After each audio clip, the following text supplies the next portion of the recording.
Hello प्यारे बच्चों, कैसे हैं आप सभी लोग। बहुत बहुत स्वागत है आप सभी का आज की इस इम्पॉर्टेंट क्लास में। तो प्यारे बच्चों, जैसा कि आप सबको पता ही है कि 30 मिनट के अंदर और हम लोग रिवाइज इंडिया सीरीज में क्या कर रहे हैं, हर चैप्टर का रिवीजन कर रहे हैं। तो अब बारी है बेटा जी चैप्टर नंबर 9 की, त्रिकोणमिति के कुछ अनुप्रयोग। इससे पहले हम लोग त्रिकोणमिति का रिवीजन कर चुके हैं और त्रिकोणमिति से पहले बहुत सारे चैप्टर्स का हम लोग रिवीजन कर चुके हैं अंडर 30 मिनट्स। जैसा कि आप लोग देख सकते हैं, जो अपना चैनल है Doubtnut class 10th Hindi medium, तो इस चैनल को क्या कर लेंगे बेटा, सभी लोग सब्सक्राइब कर लेंगे और उसके बाद हर चैप्टर का रिवीजन अंडर 30 मिनट्स यानी 30 मिनट के अंदर अंदर आपको पूरा चैप्टर मैं रिवाइज करा रहा हूं। जैसा कि आप देख सकते हैं, त्रिकोणमिति का परिचय सिर्फ 30 मिनट में, निर्देशांक ज्यामिति सिर्फ 30 मिनट में, इससे पहले देखिए त्रिभुज सिर्फ 30 मिनट में, समांतर श्रेणी 30 मिनट में, और आप उससे पहले देख सकते हैं द्विघात समीकरण 30 मिनट में, आपका जो है दो चरों वाले रैखिक समीकरण, बहुपद और इसके अलावा वास्तविक संख्याएं, सारे चैप्टर्स का रिवीजन कराया हुआ है, वो भी चैप्टर वाइज। और अब हम लोग करने जा रहे हैं त्रिकोणमिति के कुछ अनुप्रयोग का रिवीजन। तो रिवीजन करने से पहले बेटा जी इस क्लास को, इस वीडियो को शेयर करेंगे सभी दोस्तों के पास, सभी भाई बहनों के पास जो क्लास 10th की तैयारी में लगे हुए हैं, और उसके बाद फिर शुरू करते हैं अपना आज का रिवीजन। तो बच्चों, जैसा कि आप सबको पता ही है कि ये जो चैप्टर है हमारा त्रिकोणमिति के अनुप्रयोग, इससे जो है 1 नंबर में क्वेश्चन पूछ लेते हैं कभी कभी, और ज्यादातर जो क्वेश्चन पूछा जाता है वो लॉन्ग क्वेश्चन ही पूछा जाता है 6 नंबर का। तो मतलब अगर आपने आज का ये चैप्टर रिवाइज कर लिया, आज की आपने ये क्लास कर ली, इट मीन्स कि आपने अपना ये लॉन्ग क्वेश्चन जो है वो एक तैयार कर लिया 6 नंबर का, और अगर 1 नंबर वाला क्वेश्चन आया तो वो भी तैयार हो जाएगा। तो चलिए शुरू करते हैं बेटा जी। और जब वीडियो खत्म होगी, जब क्लास खत्म होगी ये वाली, तो आप मुझे कमेंट करके ज़रूर बताइएगा कि आपने कैसा रिवीजन किया, कैसी लगी आपको ये वाली क्लास। ठीक है, चलो शुरू करते हैं बच्चों। सबसे पहले बात करते हैं कि जब भी हमारे पास ऊंचाई और दूरी से रिलेटेड प्रॉब्लम्स आती हैं तो उन प्रॉब्लम्स को हम लोग कैसे सॉल्व कर पाते हैं, त्रिकोणमिति के अनुप्रयोग से, यानी त्रिकोणमिति के यूज से ही हम त्रिकोणमिति लगाते हैं और ऊंचाई और दूरी से रिलेटेड, हाइट और डिस्टेंस से रिलेटेड जितनी भी प्रॉब्लम्स होती हैं उनको हम सॉल्व कर पाते हैं। अब जैसे कि ये कुतुब मीनार है, तो इस कुतुब मीनार की हाइट कितनी है। अगर मान लो आपको ये बता दिया जाता है कि यहाँ पर एक बच्चा खड़ा हुआ है और ये बच्चा जो है क्या करता है, इस कुतुब मीनार के शिखर को देखता है, तो ये बच्चा नीचे से शिखर को देख रहा है और इसकी आंख से जो ये कोण बन रहा है, ये कोण कितना बन रहा है, मान लीजिए 30 डिग्री का कोण बन रहा है, और ये मान लो x दूरी पर खड़ा हुआ है, या x दूरी को आप यहाँ पर मान लीजिए कि ये 100 मीटर की दूरी पर खड़ा है, और आपसे पूछा जाता है बताइए कि इसकी हाइट कितनी होगी, ये जो कुतुब मीनार है इसकी हाइट कितनी होगी। अगर आपसे ये पूछा जाता है तो आप आराम से त्रिकोणमिति लगा सकते हैं, क्योंकि त्रिकोणमिति किस में लगती है, समकोण त्रिभुज में लगती है। ये एक समकोण त्रिभुज ही बन रहा है। समकोण त्रिभुज में हम जानते हैं जिस कोण की बात चलती है उसके ठीक सामने वाली भुजा लंब होती है, यानी कि लंब यहाँ पर कौन काम करेगा, लंब का काम कौन करता है, लंब का काम करता है ऊंचाई, लंब का काम करता है ऊंचाई। और जो हमारी दूरी है, दूरी है हमारे पास यहाँ पर एक प्रकार से डिस्टेंस, या जिसे हम लोग क्या कह सकते हैं, आधार भी कह सकते हैं। आधार जो है वो हमारे पास यहाँ पर एक तरह से क्या है, डिस्टेंस है, यानी कि दूरी है। ठीक है, चलिए, तो ये बात तो सबको समझ में आ गई। जो मेन चीज़ है वो आपको ये ध्यान रखनी है कि ऊंचाई ही किसका काम करेगी, लंब का काम करेगी। अब बच्चों देखो, जब हम लोग कोई भी चीज़ नीचे से ऊपर की तरफ देखते हैं तब कोण अलग बनते हैं, और जब हम लोग कोई चीज़ ऊपर से नीचे की तरफ देखते हैं तब कोण अलग बनते हैं। अब यहाँ पर दो चीज़ें हैं। एक बात तो ये है कि हम नीचे खड़े हुए हैं और मान लीजिए कि नीचे ज़मीन पर खड़े खड़े हम लोग आसमान में उड़ती हुई पतंग को देख रहे हैं। तो जो आसमान में पतंग उड़ रही है, हम उस पतंग को देख रहे हैं नीचे से ऊपर की तरफ। तो जब हम नीचे से ऊपर की तरफ देख रहे हैं तो हमें गर्दन क्या करनी पड़ेगी, उठानी पड़ेगी, है ना। और इसे हम क्या बोलते हैं, इसे हम बोलते हैं उठने वाला कोण, या जिसे हम क्या बोलते हैं, उन्नयन कोण। उन्नयन का मतलब होता है उठना। ठीक है, और यहाँ पर क्या है, हमारी आंख से और जिस वस्तु को हम देख रहे हैं, तो हमारी आंख से उस वस्तु को मिलाने वाली रेखा क्या कहलाती है भाई। जिस आंख से हम देख रहे हैं और जिस वस्तु को हम देख रहे हैं, तो हमारी आंख और उस वस्तु को मिलाने वाली रेखा क्या कहलाती है, दृष्टि रेखा कहलाती है, यानी देखने वाली रेखा कहलाती है।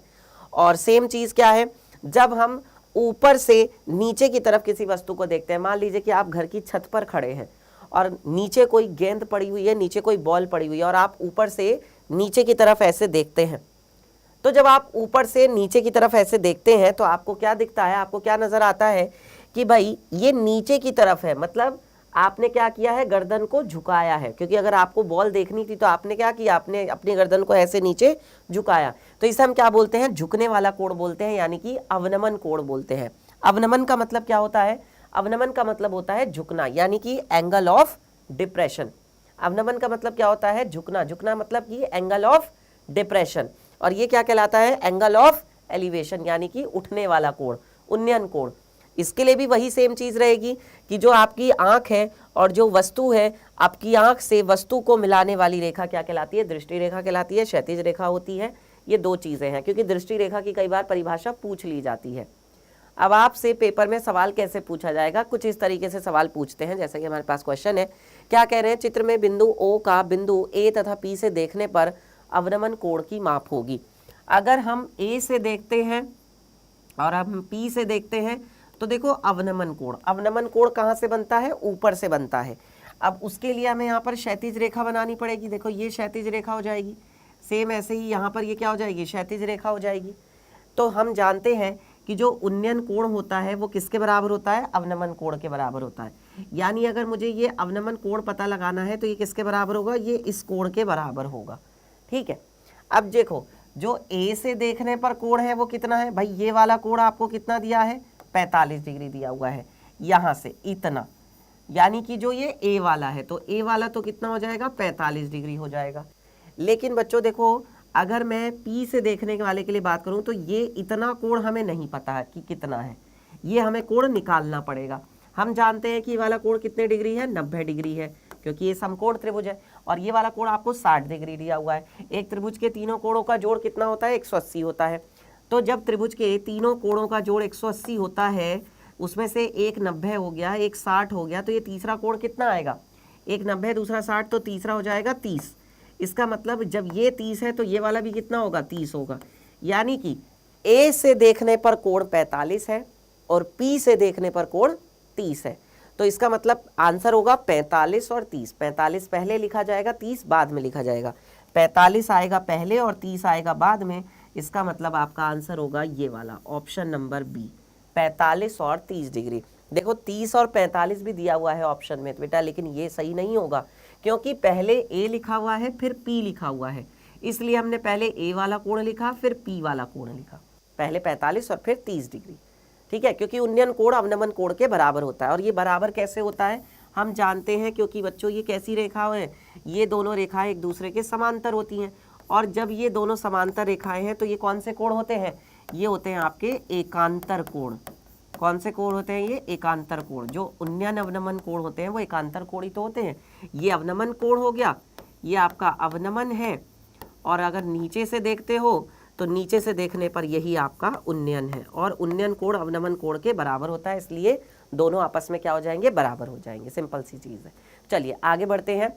अब इस तरह का सवाल भी 1 नंबर में पूछ लिया जाता है कि एक छड़ की लंबाई का उसकी छाया के साथ अनुपात जो है 1:√3 है, सूर्य का उन्नयन कोण क्या होगा। तो बच्चों देखो कैसे करेंगे, सुनो समझो पहले इस चीज़ को। एक छड़ की जो लंबाई है, अब छड़ कैसे खड़ी होगी भाई, छड़ इस तरीके से होगी, इसकी जो छाया है वो कहाँ पर होगी, छाया होगी ज़मीन पर। तो छड़ का उसकी लंबाई है ना, छड़ की लंबाई और जो उसकी परछाई है, दोनों का अनुपात कितना दिया हुआ है, 1:√3 दिया हुआ है।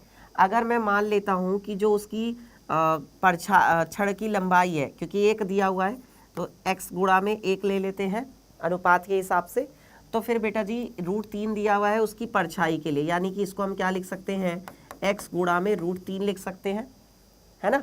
दोनों के अनुपात लेंगे तो अनुपात के लिए बच्चों क्या होगा, देखो यहाँ से अगर मुझे उन्नयन कोण देखना है तो उन्नयन कोण थीटा मैंने मान लिया।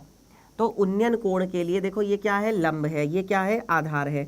लंब और आधार में कौन सा त्रिकोणमितीय अनुपात होता है, ज़्यादातर जो इसके क्वेश्चन होते हैं बेटा उसमें tan थीटा ही लगता है, क्योंकि लंब होता है और आधार होता है।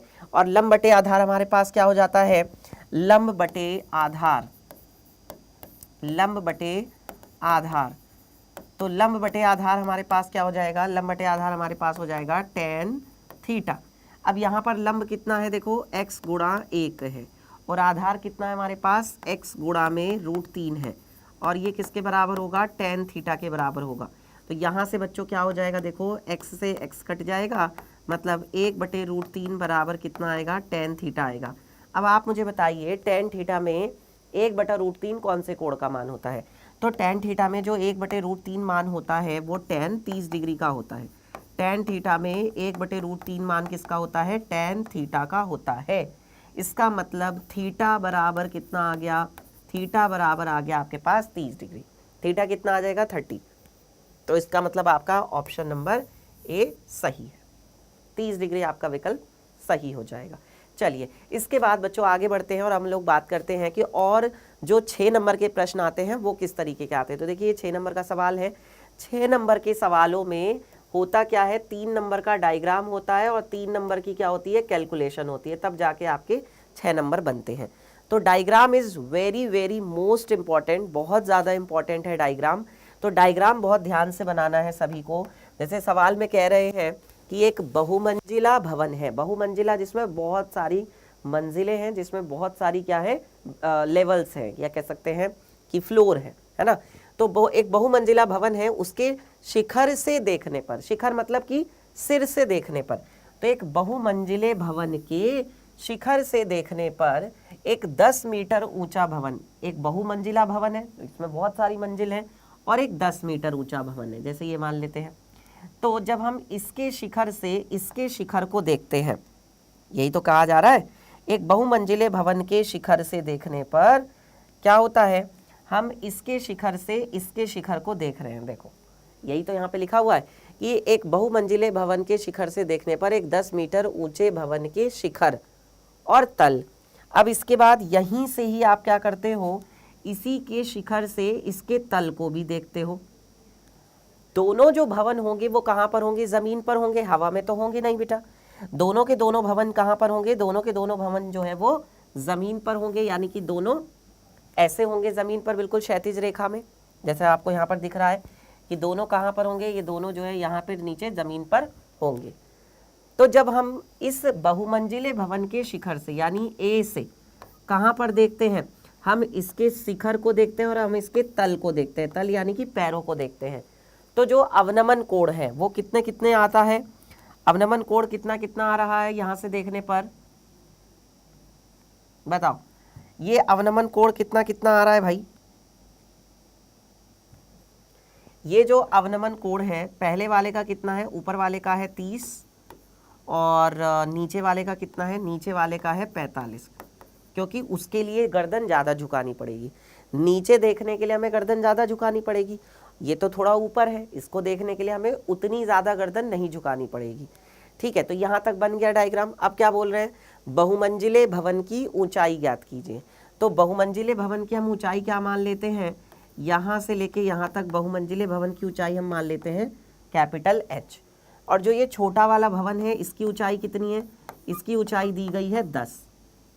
ठीक है, तो प्यारे बच्चों अब क्या होगा कि देखो यहाँ से लेके यहाँ तक की ये जो दूरी है इसकी सीधे में ऐसे चल लेते हैं ये। ठीक है, तो इस पॉइंट को हम क्या नाम दे देते हैं, यहाँ से इस पॉइंट को हम नाम दे देते हैं E पॉइंट। ठीक है, अब मान लेते हैं कि इन दोनों भवनों के बीच की दूरी कितनी है, दोनों भवनों के बीच की दूरी x है। ठीक है, जब ये यहाँ से लेके यहाँ तक की दूरी 10 है तो इसमें भी तो यहाँ से लेके यहाँ तक की दूरी कितनी होगी, इसमें भी यहाँ से लेके यहाँ तक की दूरी जो है 10 हो जाएगी। ठीक है, और ये ऊपर वाली को हम क्या मान लेते हैं, जो ये ऊपर वाली डिस्टेंस है इसको हम स्मॉल h मान लेते हैं, इसको हम स्मॉल h मान लेते हैं। और ये टोटल यहाँ से लेके यहाँ तक कितनी है, ये टोटल जो यहाँ से लेके यहाँ तक है वो कैपिटल H है। आ रहा है सबको समझ में, बताइए क्या इतना सभी को क्लियर है, जल्दी बता दो। देखो जब ये 10 है तो ये भी कितनी होगी, 10 होगी, क्योंकि ये आयत बनता है। ऊपर वाली को हम क्या मान लेते हैं, स्मॉल h। और ये जो टोटल ऊंचाई है बहुमंजिले भवन की वो कितनी है, कैपिटल H है।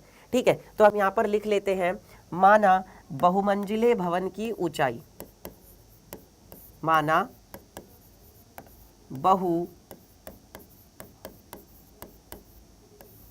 बहुमंजिले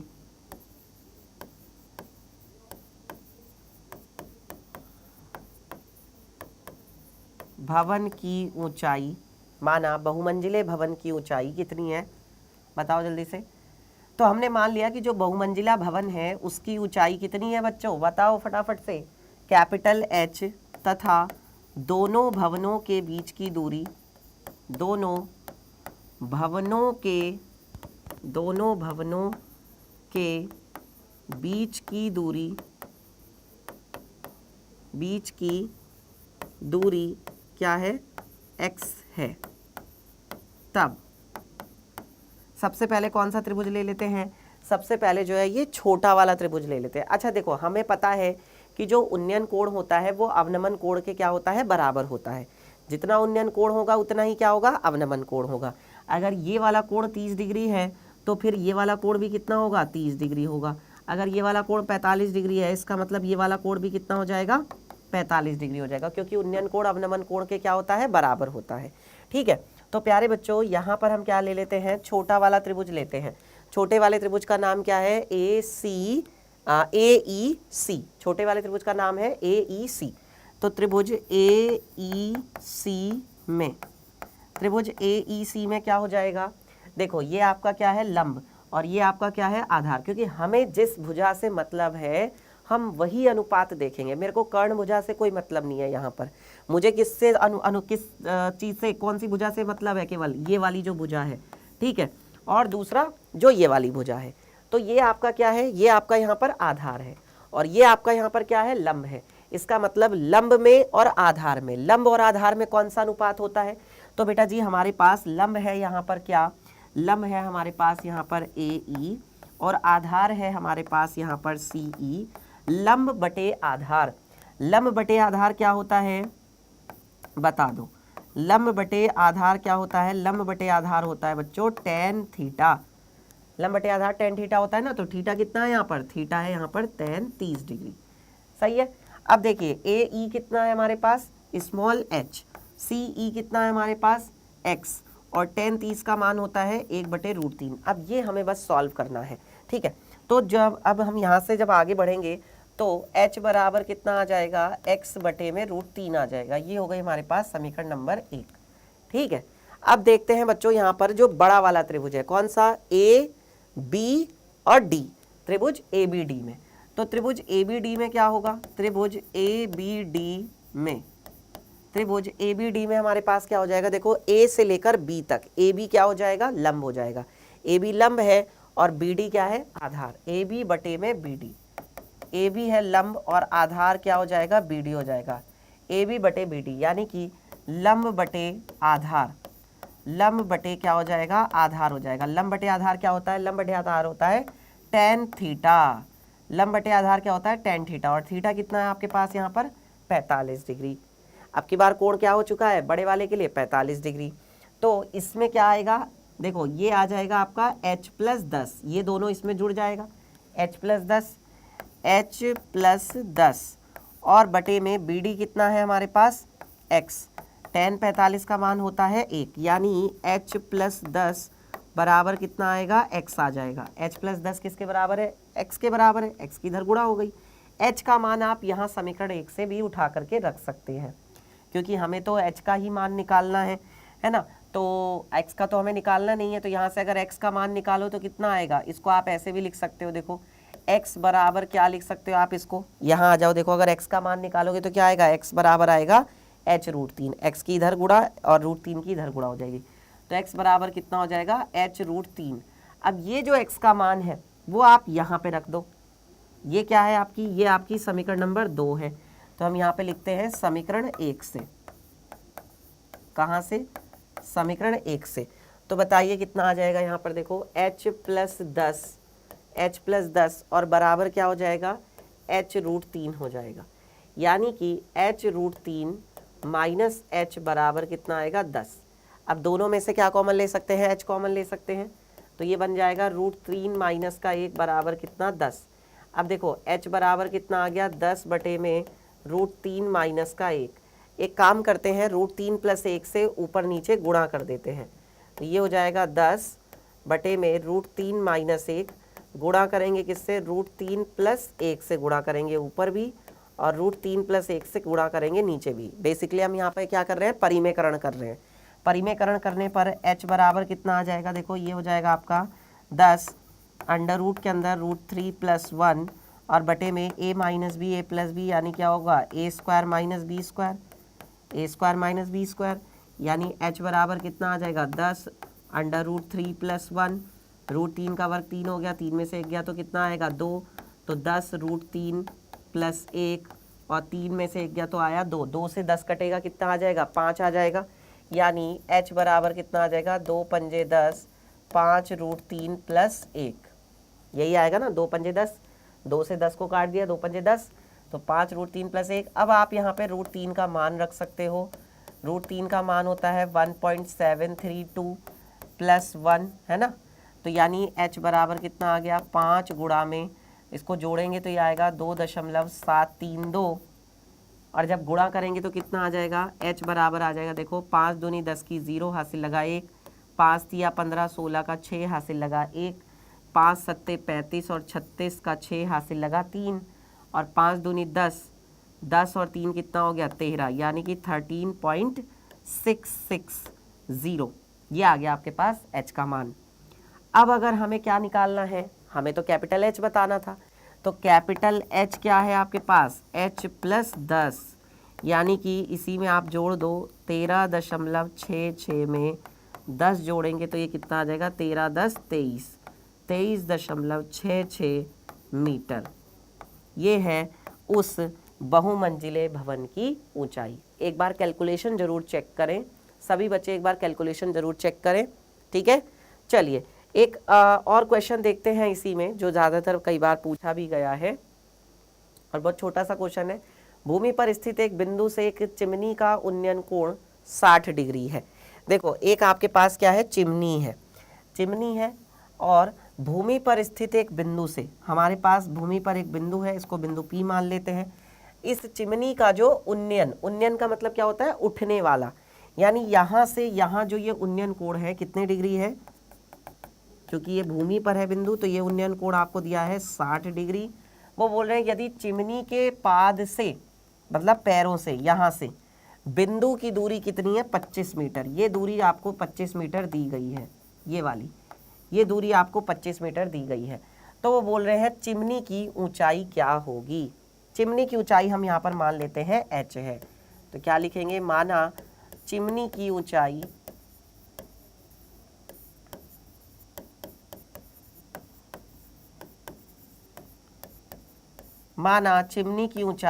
h है, तब हमने ये मान लिया कि जो चिमनी की ऊंचाई है वो कितनी है h है, इसको हम यहाँ पर h मान लेते हैं, यहाँ से लेके यहाँ तक, सही है।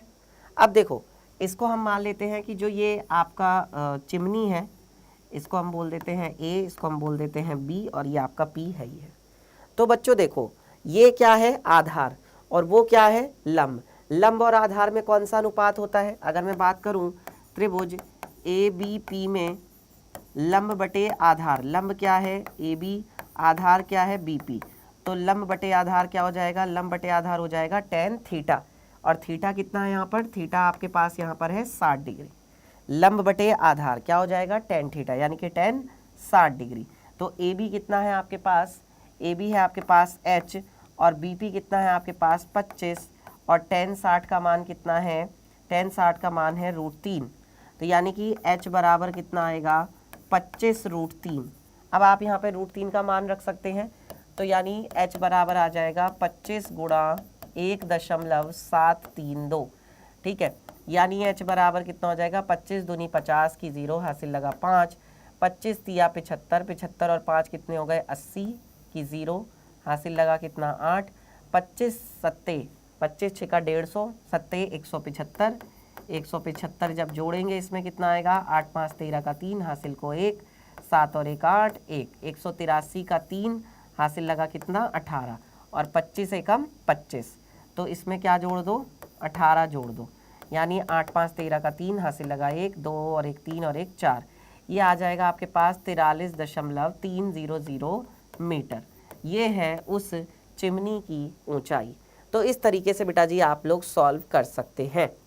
और अब मैं आप लोगों को एक क्वेश्चन बता रहा हूँ, ठीक है, इसको आप लोग भी थोड़ा सा ट्राई करिएगा करने की, है ना, बाकी हम तो कर ही रहे हैं। देखो बेटा, ऐसे तो बहुत क्वेश्चन तो बहुत सारे हैं, अब जितनी प्रैक्टिस हम लोग कर लें उतना कम है, लेकिन मैं क्योंकि यहाँ पर रिवीजन करा रहा हूँ, मैं अपनी तरफ से कोशिश कर रहा हूँ कि मैं आपको हर टाइप का रिवीजन करा दूँ। तो इसलिए एक क्वेश्चन और करते हैं जो कि लॉन्ग क्वेश्चन में पूछा हुआ है कई बार। 7 मीटर ऊंचे भवन के शिखर से एक केबल टावर के शिखर का उन्नयन कोण कितना है? 60 डिग्री है। 7 मीटर ऊंचे भवन की ऊंचाई कितनी है? 7 मीटर। 7 मीटर ऊंचा भवन है, ये हो गया आपका 7 मीटर ऊंचा भवन। इसके शिखर से देखने पर एक केबल टावर का जो शिखर है, अब यहाँ से देखने पर यहाँ पर क्या है? एक केबल टावर है। ऑब्वियसली केबल टावर क्या होगा? ज़्यादा ऊंचाई पर होगा। तो नीचे से ऊपर देखने पर जो केबल टावर का उन्नयन कोण है, कहाँ से कहाँ देखने पर? यहाँ से यहाँ देखने पर केबल टावर का जो कोण होगा वो क्या होगा? शिखर जो होगा वो ज़्यादा ऊंचाई पर होगा, यहाँ पर होगा। तो जो केबल टावर के शिखर का उन्नयन कोण है यहाँ पर कितना दिया है? 60 डिग्री दिया हुआ है। तो ये 60 डिग्री कहाँ से मापा जाएगा? जो हम आधार के समांतर रेखा खींचेंगे, ठीक है। यहाँ से ये कोण कितने डिग्री है? 60 डिग्री का कोण है। ये किसका शिखर है? केबल टावर का शिखर है। ये 7 मीटर ऊंचा भवन है ही है। कह रहे इसके पाद का अवनमन कोण 45 डिग्री है। अब क्या होता है कि यहीं से 7 मीटर ऊंचे भवन से जब हम केबल टावर का कहाँ देखते हैं? शिखर पैर देखते हैं।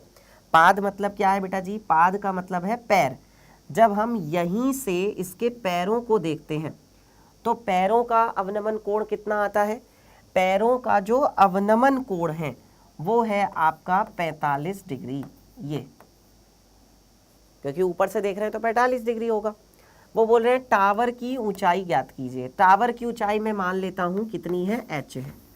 टावर की ऊंचाई को मैंने मान लिया कि टावर की ऊंचाई कितनी है? h है, ठीक है। अब ये वाली ऊंचाई देखो कितनी हो जाएगी यहाँ पर? जब ये 7 मीटर है तो भाई ये भी यहाँ से यहाँ तक कितनी होगी? 7 मीटर होगी कि नहीं होगी? ये भी 7 मीटर होगी, यहाँ से यहाँ तक ये भी 7 मीटर होगी। और जो ये ऊपर वाली है इसको हम मान लेते हैं स्मॉल h, इतनी जो है इसको हम बोल देते हैं बिंदु P, इसको हम बोल देते हैं पॉइंट A, इसको बोल देते हैं पॉइंट B, इसको बोल देते हैं आपका पॉइंट C, और ये वाले को बोल देते हैं बिंदु D, ठीक है। और अगर इसको हम मिलाते हैं तो ये दूरी हमें नहीं पता है कि ये दूर कितनी दूर है ना, तो इसको हम मान लेते हैं कि ये x मीटर दूर है यहाँ से यहाँ। अब देखो हम जानते हैं कि जो अवनमन कोण होता है वो उन्नयन कोण के बराबर होता है। तो अगर ये 45 डिग्री है तो ये वाला कोण भी कितना आ जाएगा? 45 डिग्री आ जाएगा, ठीक है। ये दूरी हमने x मान ली है, तो ये जो दूरी है यहाँ से यहाँ तक, ये वाली दूरी भी कितनी हो जाएगी? x हो जाएगी, सही है। तो अब हमारे पास क्या हो गए? 2 त्रिभुज हो गए। अब इन दोनों त्रिभुजों में आप अलग अलग क्या लगा सकते हैं? लंब बटे आधार लगा सकते हैं। एक तो त्रिभुज हो जाएगा आपका PDB, ठीक है, और दूसरा त्रिभुज हो जाएगा आपका कौन सा? PAC, नहीं ये वाला जो है छोटा वाला, ये छोटा वाला त्रिभुज। अब मैं कौन से त्रिभुज की बात कर रहा हूँ? ये छोटे वाले त्रिभुज की। छोटा वाला त्रिभुज है आपका BCA में। तो इसमें क्या होगा? देखो BC क्या है? आपका लंब, ठीक है, और आधार क्या है? CA। लंब बटे आधार क्या होता है? tan theta. थीटा कितना है यहाँ पर? थीटा यहाँ पर है देखो tan 45 डिग्री, यानी BC क्या हो जाएगा? 7, CA हो जाएगा x, tan 45 का मान 1, मतलब x बराबर कितना आ जाएगा? 7 मीटर। एक तो ये हो गया, x का मान तो आ गया। अब जो ये ऊपर वाला त्रिभुज है, अब यहाँ पर आ जाओ, तो ऊपर वाले त्रिभुज में क्या हो जाएगा? PDB में क्या है? लंब है आपका PD, आधार है आपका DB। लंब बटे आधार क्या होता है? tan theta. थीटा कितना है आपका यहाँ पर? 60 डिग्री।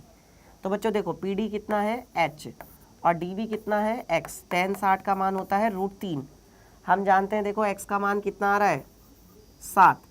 h बराबर क्या आ गया? x √3, यानी h बराबर कितना हो जाएगा? 7 √3 हो जाएगा, ठीक है ना। ये 7 √3 आ गया आपके पास। अब देखो h का मान कहाँ पे रख दो? 7 में जोड़ दो तो वो कैपिटल H हो जाएगा। कैपिटल H क्या है? h + 7 ही तो है, तो यानी कि कैपिटल H क्या हो जाएगा? ये 7 √3 है, इसमें 7 जोड़ देंगे तो 7 दोनों में से कॉमन आएगा, यानी √3 + 1 हो जाएगा। √3 का मान रखोगे क्या आएगा? 1.732 + 1, यानी आपके पास हो जाएगा 7, और 2 जोड़ेंगे तो 2.732, दोनों की गुणा कर देंगे कितना आ जाएगा? 2 तिया 6, 2 दूनी 4, 2 तिया 6, 2 सत्ते 14 का 4 हासिल लगा 1, और 2 7 दूनी 14, एक सेकेंड,